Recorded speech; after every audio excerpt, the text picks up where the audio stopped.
Flamengo projeta faturamento recorde para 2025. Esse foi um item, aliás, abordado pelo presidente do Flamengo, Luiz Eduardo Batista, o BAP, na boa entrevista concedida à revista Forbes, em que ele falou sobre essa projeção, de faturamento neste ano, o que seria um recorde, inclusive, para clubes do futebol brasileiro. Essa é uma questão muito importante, porque o Flamengo vai, aos poucos, tentando atingir aquela marca de 2 bilhões de faturamento por ano, o que faria com que o Flamengo pudesse construir o estádio sem comprometer o desempenho da equipe no campo, Então é uma questão muito importante que a gente tem que abordar aqui nesse vídeo, a questão financeira do Flamengo. Vocês sempre gostam quando a gente fala sobre isso e a gente vai abordar um pouco mais essa questão. Roda a vinheta.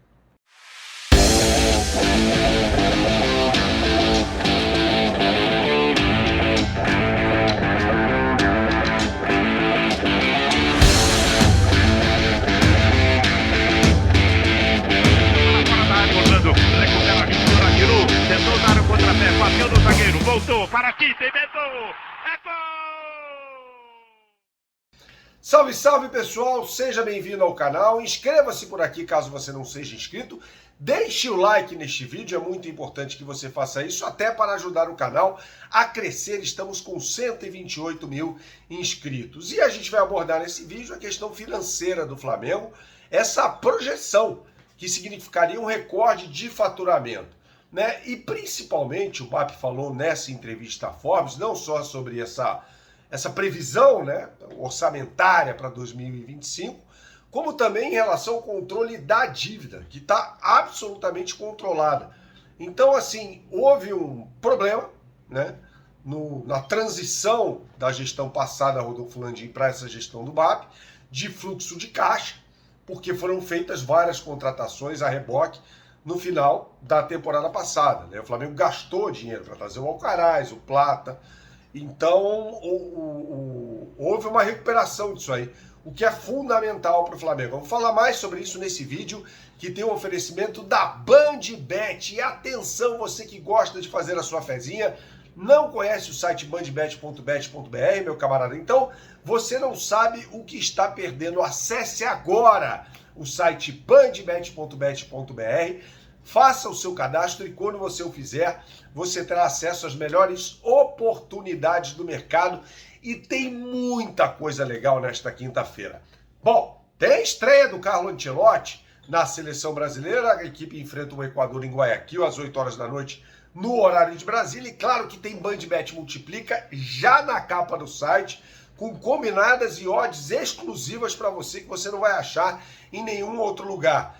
Ah, mas eu quero NBA. Tem também, começa nessa quinta a final da NBA, com o jogo entre Oklahoma City Thunder e Indiana Pacers, e tem também BandBet Multiplica com as melhores combinadas e odds turbinadas para essa partida da NBA. Ah, mas eu quero Liga das Nações. Tem também, meu amigo, BandBet Multiplica, com odds turbinadas para as combinadas que a gente sugere para você, para o grande jogo de bola entre Espanha e França em Stuttgart. O vencedor vai enfrentar Portugal na grande final no próximo domingo, então imperdível para você. Acesse o site, bandbet.bet.br, jogue com responsabilidade, é só para maiores de 18 anos. Retomando o assunto principal deste vídeo, as finanças do Flamengo, está tudo sob controle, está absolutamente sob controle.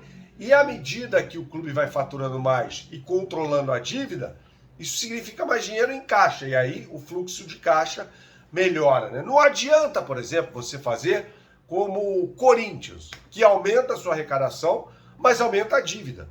Aí não adianta nada, porque arrecada menos do que a dívida. Não adianta você arrecadar 1 bilhão se você tem uma dívida batendo na casa de 2,5 bilhões, que é o caso da equipe paulista, do clube paulista.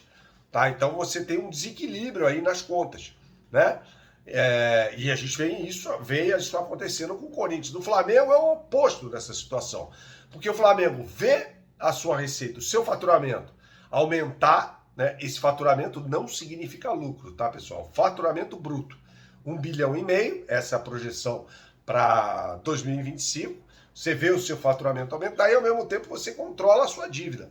ou seja, a margem sempre vai aumentar, né? Aí sim entra o lucro, o EBITDA, como queiram. A sua margem de lucro sempre vai aumentar em relação àquilo que você gasta, né? Então, assim, é uma situação boa do Flamengo financeiramente. É um clube, a gente não cansa de falar isso, que passou por uma reestruturação muito grande a partir de 2013. Muita gente estava junta nesse processo na Chapa Azul, né? Landim, Valim, BAP, Eduardo Bandeira de Mello e tal. Depois houve uma cisanha, mas tudo começa dessa forma. E o Valim já falou sobre isso aqui no canal, que a situação do Flamengo era muito pior do que a gente pode imaginar, né? Então foi feito um trabalho de saneamento, de boa governança financeira, para que o Flamengo saísse daquela situação, até abrindo mão de jogador, do Wagner Love, no caso, né? Que havia sido contratado na gestão Patrícia Amorim, e aí chegou-se à conclusão que o Flamengo não tinha como bancar um jogador como o Wagner Love. Então o Wagner Love vai para a Rússia. Eu acho que o Corinthians tinha que fazer a mesma coisa, né? Não dá para ter o Memphis. Então, rompa o contrato com o Memphis. Isso vai gerar encargos? Tudo bem, mas aí tem que ser feita uma conta em relação aos encargos gerados versus o que ele vai custar até o final do contrato. O Yuri Alberto, o Rodrigo Garro, esses jogadores do Corinthians não tem como se sustentar com esses caras, né? E aí não tem ninguém no futebol brasileiro capaz de fazer uma reformulação financeira como fez o Flamengo. Mas o Palmeiras está em boa situação. O Palmeiras é outra história. O Palmeiras tinha um mecenas chamado Paulo Nobre, que por um acaso não, ele foi eleito, né, presidente do Palmeiras, e ele emprestou dinheiro ao Palmeiras com juros de pai para filho. Então ele bancou a reestruturação do Palmeiras. Foi outro processo. É outro processo. Quando a gente fala numa reestruturação financeira como um aspecto até empresarial, a gente cita como case o Flamengo. E o Flamengo deixou essa fórmula pronta para ser copiada ou para servir de inspiração para outros clubes do futebol brasileiro. Só não faz quem não quer, né? E uma das bandeiras dessa campanha do BAP, né, na chapa Raça, Amor e Gestão, foi justamente o controle, né, da situação financeira versus a questão da SAF, né? O BAP sempre foi terminantemente contra a implementação da SAF no Flamengo.